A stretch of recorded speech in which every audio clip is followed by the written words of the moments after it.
has had a difficult time convincing David to sell many of his Transformers, so she called in some help. John Tsilimparis is a therapist with experience in compulsive buying and anxiety therapy. With one day left to sell at PopCon, it's not too late to help David, but time is running out. Elise had told me that she had reached some kind of impasse with you.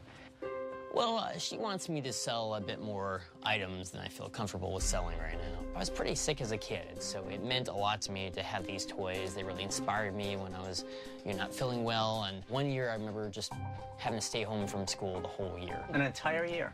Entire year, yeah. Transformers were what for you? Curative for you? Well, supportive? They seem always so powerful, so strong. Well, you felt weak and vulnerable, and if you could live vicariously through Transformer, you felt a little bit stronger. Exactly, yeah. In the excessive collecting, there's always a connection to something in the past, as you've described with the illness that you had. And that's why it makes it so difficult for not every object, but a lot of objects to get rid of, because they represent something that we've held on to that's been good. But that's a lot of stuff to keep.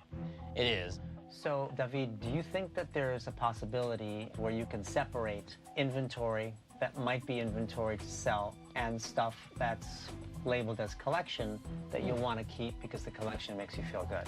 There is, yeah, it's a good idea. I know for me, it's become a little blurred at times. I think I don't need necessarily to have everything, even though it's an amazing collection.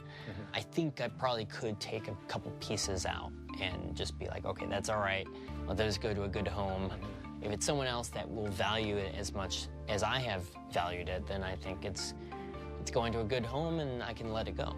I think David needs to make a choice right now. It's a pivotal time for him. He has a chance to better his situation, and I think he's a good candidate for change.